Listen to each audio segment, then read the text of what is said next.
Hi guys, so we're going to do like a little rewind session for you now, because I know that a few of you have been in contact giving us some feedback, which we are over the moon for. Any questions, any queries, anything like that you've got, just give us a shout. We're more than happy to help. I know that quite a few of you have been asking how we found out that Cody, our first son, had cystic fibrosis, so I'm going to address that for you now. Also, how it came about that Kingsley had the stoma.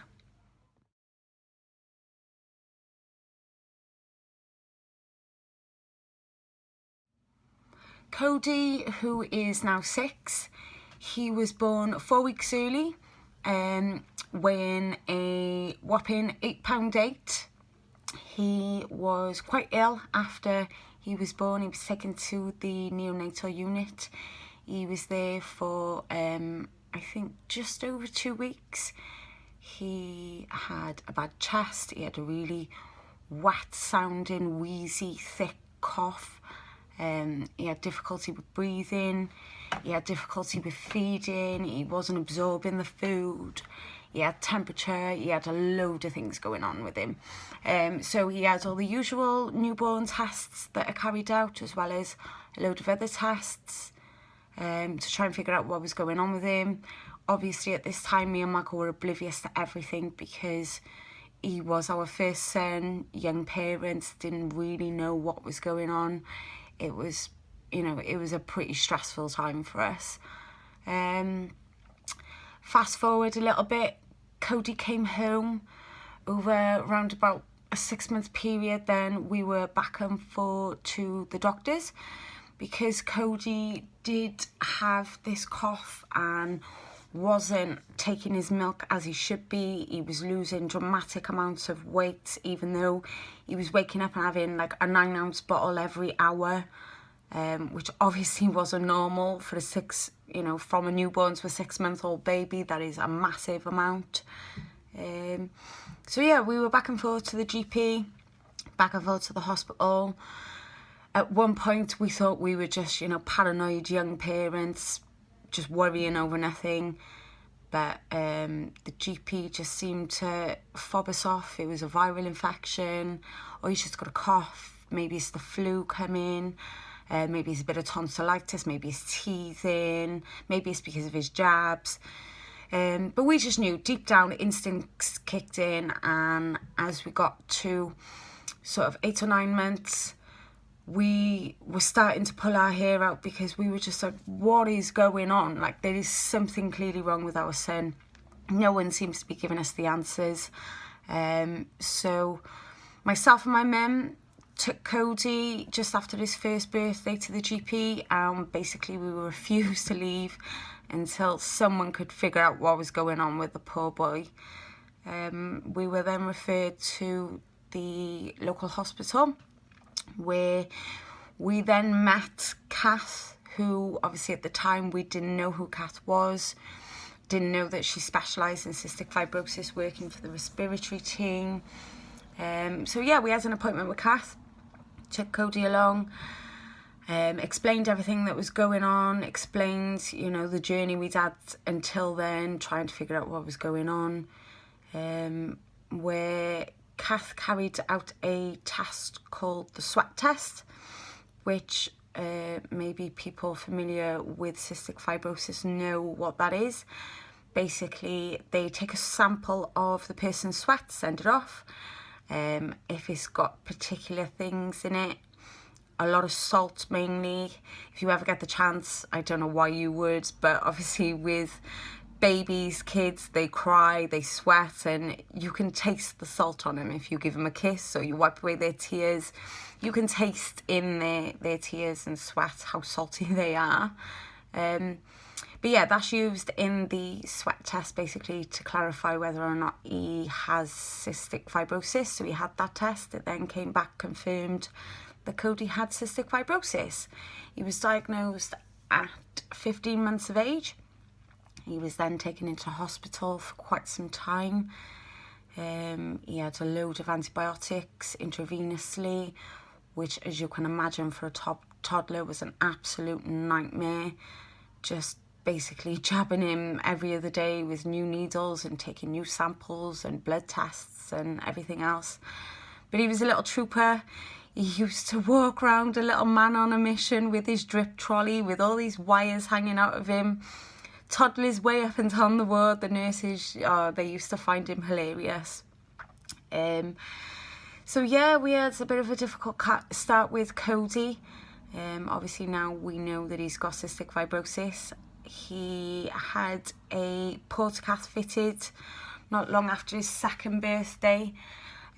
Because of that reason, he was being admitted in and out of hospital so many times.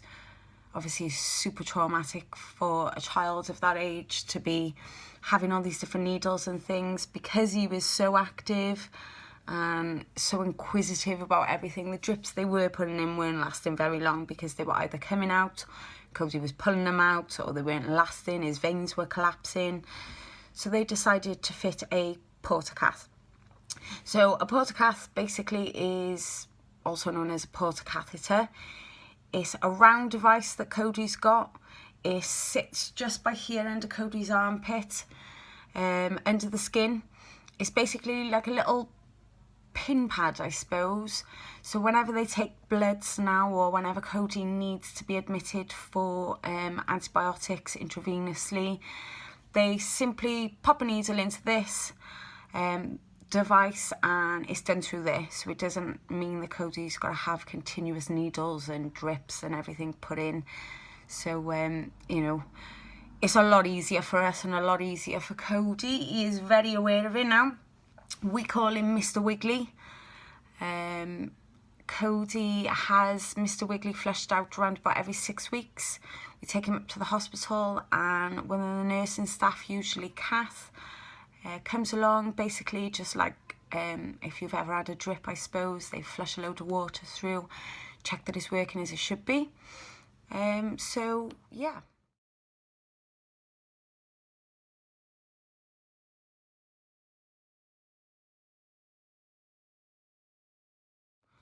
When Cody went down to theatre for his port to be fitted, he also had a really big clear out of his lungs, chest area, to get rid of any mucus that had built up over the previous 2 years. Obviously, he wasn't having the medication and physio like he does now, so his lungs were in a pretty bad shape.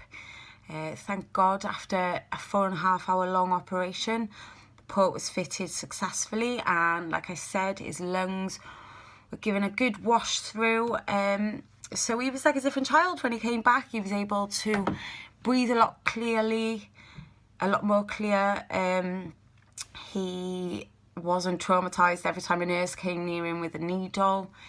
He was like a different child. He's got the port now, and it doesn't faze him. It doesn't stop him from doing anything. He's still playing rugby. He does the boxing, so he's happy enough.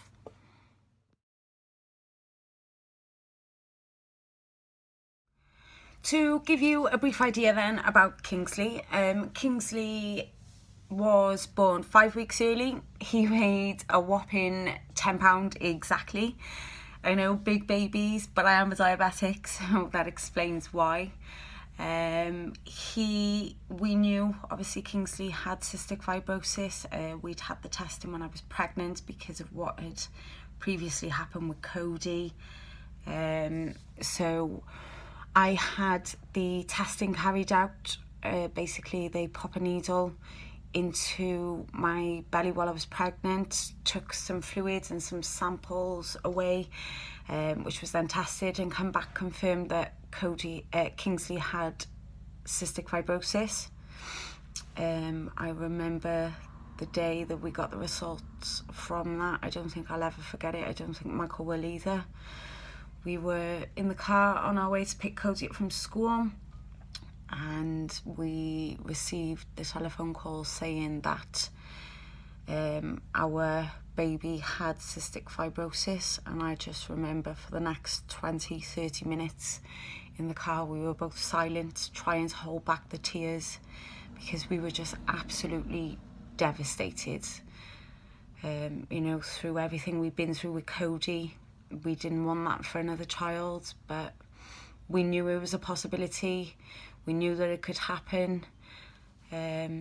and you know, we just dealt with it. It is what it is now. Kingsley's got cystic fibrosis too, and we take each day as it comes. Obviously, we didn't know that Kingsley was going to end up with the stoma. That's just another story in itself. Kingsley, basically, I know quite a few people have been asking now how come he's got the stoma and he's got those 2 little holes on his stomach and things. To give you sort of a brief idea, Kingsley, when he was born, he, again, the same as Cody, was taken to the neonatal unit. He was in a pretty bad way. He wasn't feeding as he should be. He was guzzling down the bottles, but he wasn't going to the toilet. His chest was playing up. He had a temperature. They were checking his blood sugar levels.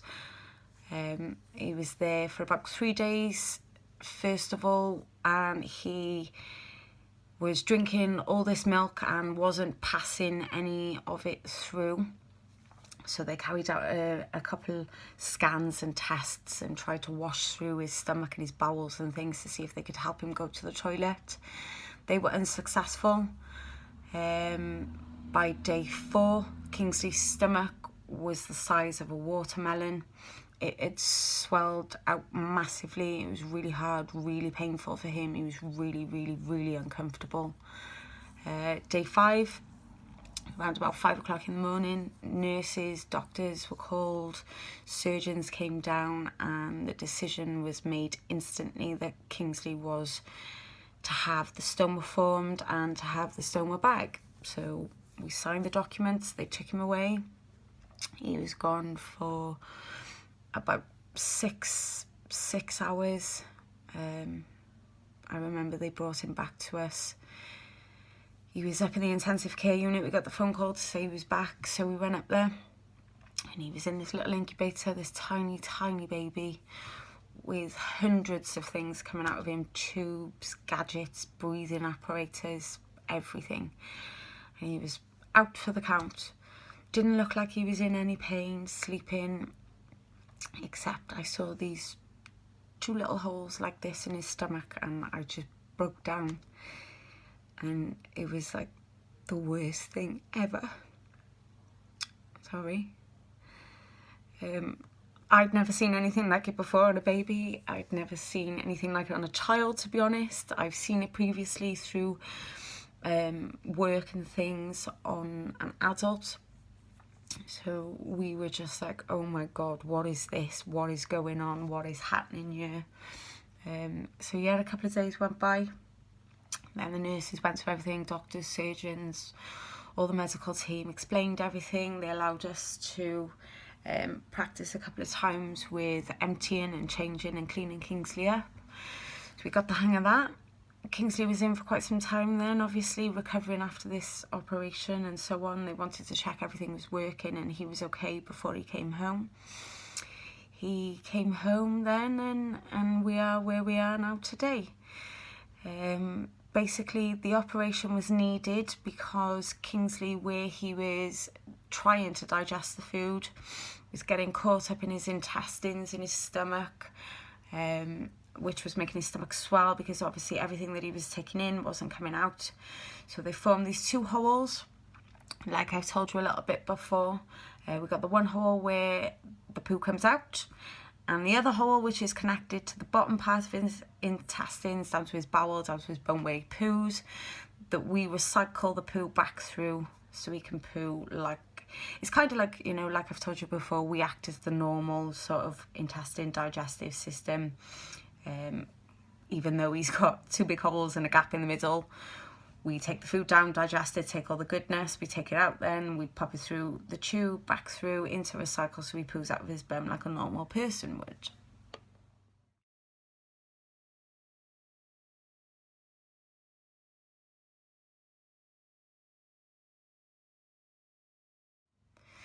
So that was all when Kingsley was sort of not even a month old. All of that happened. We got to bring him home, and we've been managing with it ever since, getting to meet lots of new people and medical people. We've just gone through one crazy whirlwind over the last 9 months. When Kingsley was 6 months old, they took him into hospital. They were going to try and reverse everything, so they were going to basically close these 2 holes, get everything, his intestines, bowels, digestive system, everything, stomach, working back as it should be, hopefully meaning that Kingsley wouldn't need the bag anymore. That was carried out in August. He had the operation on the Thursday. By the Sunday, he then had to be taken back down for the operation to be reversed again. Basically, the first reversal had failed. Kingsley's body wasn't quite ready at that time, so he wasn't able to fully digest, break down the foods and poo on his own. So they rushed him back down to theatre because, again, he had this build-up, his stomach had swollen massive, he was really upset, really uncomfortable, and they made the decision to make another 2 holes and create the stomas for Kingsley again, and he's had them since. So we have been up and down and all over the place. We've been through some stuff in the last, 9 and 10 months. So Kingsley now, as you all know, has the stoma, has the bag, and we're just going to see how it goes in the future now, and hopefully we can get it sorted soon. As long as Kingsley's ready, Kingsley's body's ready, we don't want to put him through unnecessary stress or anything, because it is a nightmare.